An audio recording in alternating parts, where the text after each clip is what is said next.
Je veux montrer aux gens que Lalique, c'est un génie de tous les 500 ans, comme Palladio, Michel-Ange, même Da Vinci.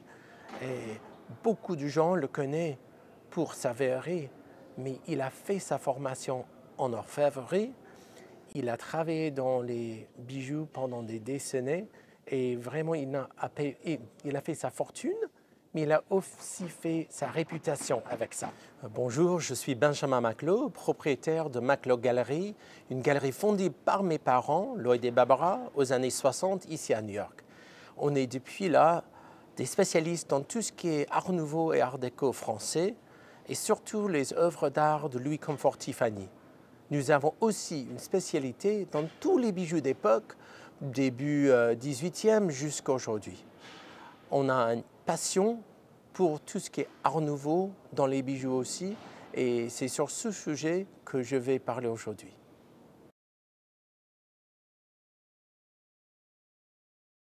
L'art nouveau a été complètement oublié aux années 60, en France ainsi qu'autour du monde.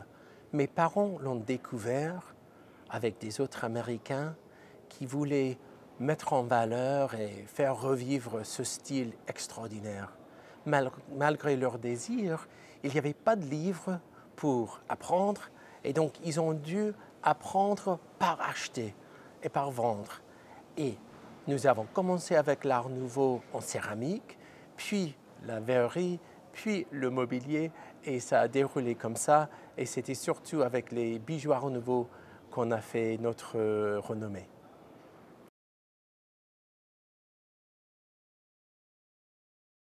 Le marché pour l'art nouveau en général a toujours été un marché de collectionneurs, même à l'époque 1900. Et depuis les années 60, c'est la même histoire. On a des collectionneurs passionnés qui ont commencé il y a 50 ans, qui continuent jusqu'à aujourd'hui, mais on a aussi des nouveaux collectionneurs jeunes qui font une nouvelle redécouverte du style que peut-être leurs parents ont ignoré.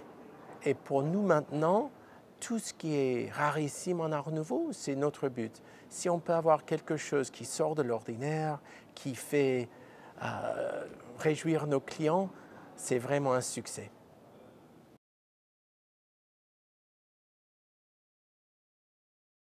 Quand mes parents ont commencé, ils avaient 150 $.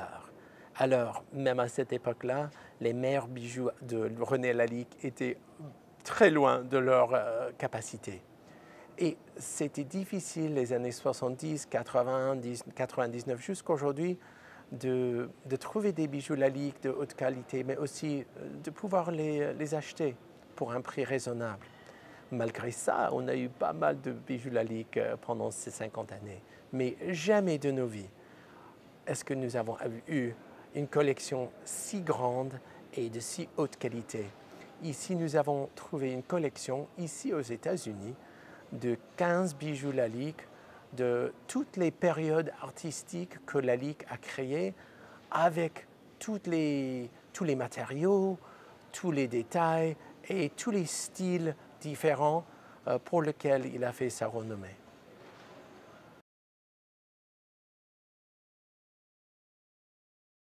La collection d'où vient tous ces Lalique est vraiment une collection de parfums.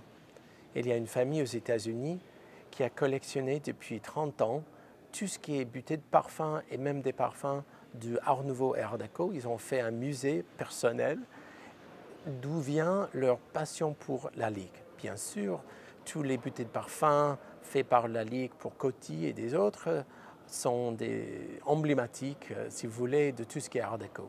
Mais comme c'est Lalique, ils ont aussi acheté pas mal de bijoux.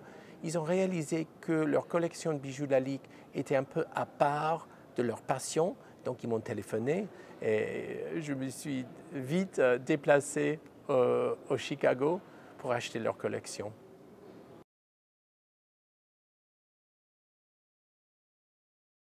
Le bijou Art Nouveau de René Lalique, c'est le sommet de l'Art Nouveau. Donc pouvoir acheter une collection rarissime, topissime comme ça, avec 15 bijoux de haute qualité, c'est le rêve. Quand nous l'avons acheté, on a voulu le garder pour cette foire Winter Antiques Show. C'est la 70e année de cette exposition. Alors, on voulait surprendre des gens avec quelque chose d'inattendu. Bien sûr, cette collection telle qu'elle est, c'est la meilleure qualité que nous avons vue. Et je vais participer aussi à une conférence sur tout ce qui est qualité de travail, savoir-faire, etc. ici. Et je veux montrer aux gens que la Ligue, c'est un génie de tous les 500 ans, comme Palladio, Michel-Ange, même Da Vinci. Et beaucoup de gens le connaissent pour sa verrerie, mais il a fait sa formation en orfèvrerie, il a travaillé dans les bijoux pendant des décennies et vraiment il a fait sa fortune, mais il a aussi fait sa réputation avec ça.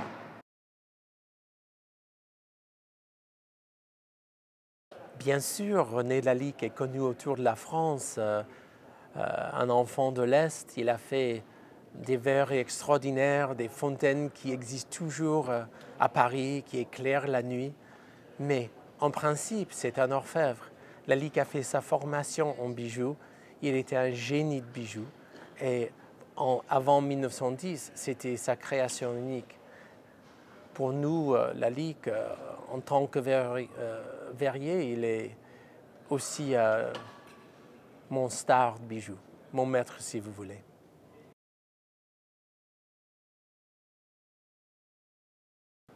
René Lalique a réalisé ses rêves sur des bijoux.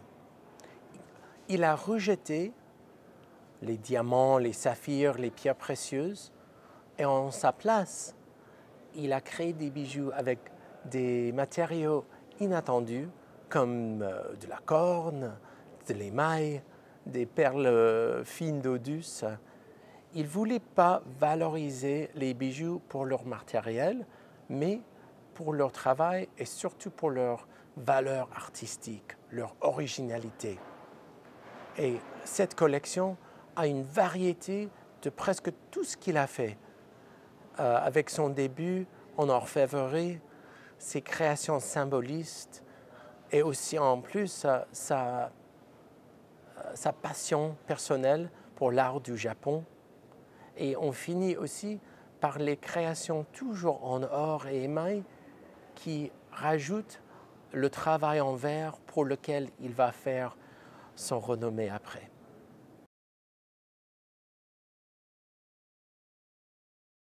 On a 3 bijoux qui parlent de la lierre, symbole de la fidélité. Ça pousse dans l'ombre, avec très peu de lumière. Donc il y a aussi une idée de solidité, de fortitude. Et j'adore ça parce que c'est tellement fragile, mais tellement pas fragile en même temps. C'est l'émail translucide. Ici, on a une symétrie de 3.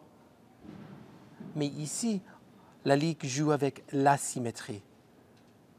Toujours un travail dingue d'émail plique à jour, mais aussi des petits diamants et des points en émail noir pour compléter la palette. J'adore ça, surtout quand Lalique travaille avec l'asymétrie, comme ici, avec la perle fine. Il sort de l'ordinaire, il fait face à tout ce que Cartier et les autres faisaient en même temps, avec des bijoux très très symétriques et très faciles à comprendre.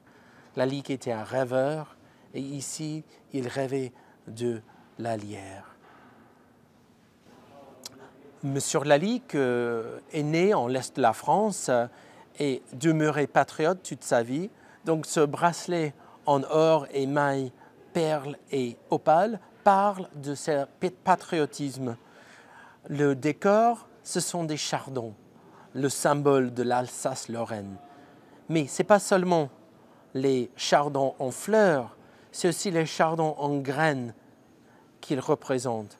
Donc il parle du présent de la France, mais aussi du futur, quand la France réclamera la terre perdue dans la guerre franco-prusse des années 1870. Extraordinaire que dans un bracelet souple, beau et féminin, il avait toujours un air politique et philosophique. Ça s'agit d'un collier de chien au rose par Lalique Ici, c'est son travail d'orfèvre qui m'étonne.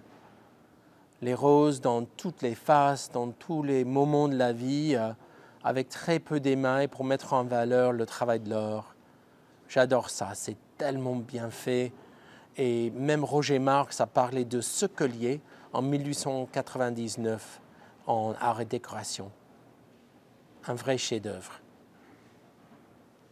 Lalique avait presque tout dit en haute joaillerie quand il a créé ce somptueux collier. Fait en or 18 carats, le centre est créé d'un triangle, si vous voulez, de cristal, teinté et coloré vert pour mettre en valeur l'idée du rêve de la forêt.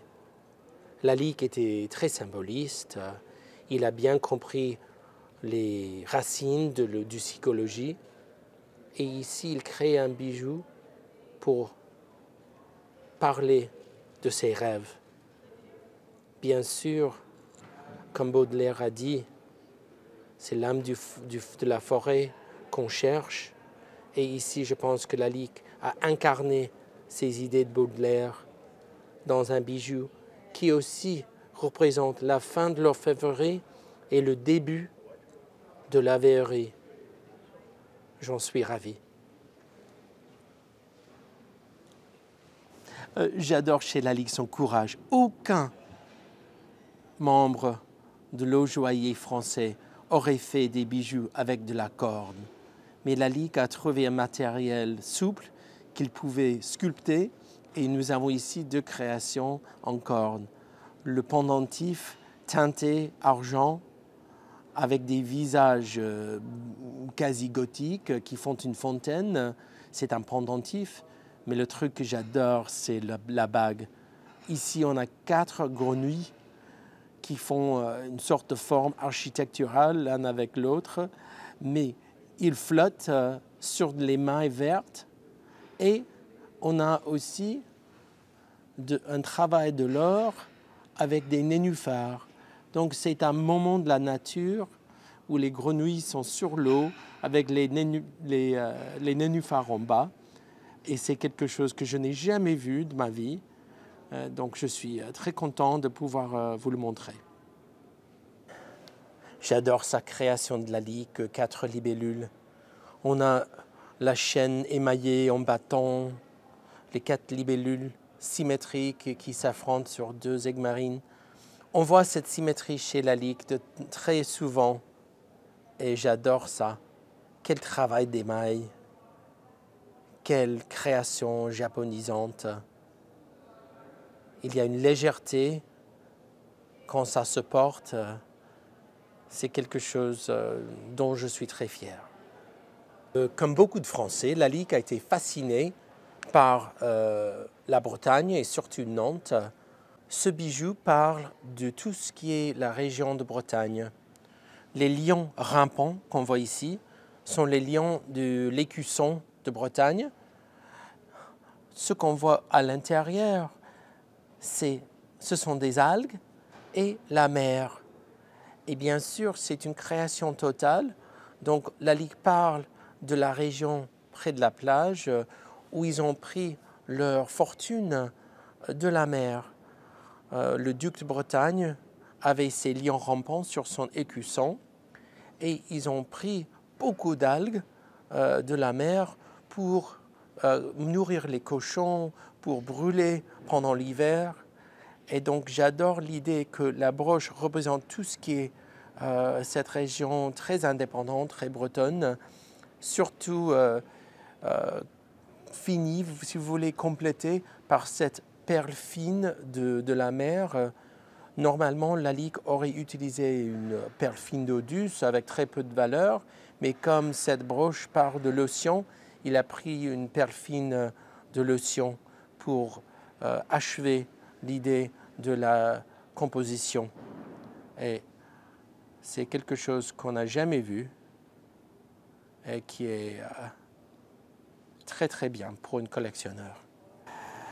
Cette broche charmante parle de la Bretagne.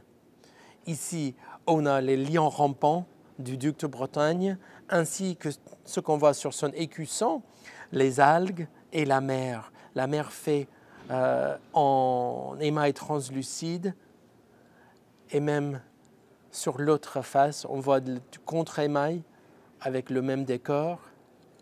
Il y a une perle fine de l'océan en bas. Normalement, Lalique aurait utilisé une perle fine d'eau douce, mais ici, on a toute une œuvre sur la mer, sur la Bretagne, et donc il a fini par une belle perle en forme goutte. J'adore l'idée que, comme les algues ont fait la fortune du duc de Bretagne, Lalique a utilisé les algues, quelque chose de très humble pour un bijou très élevé.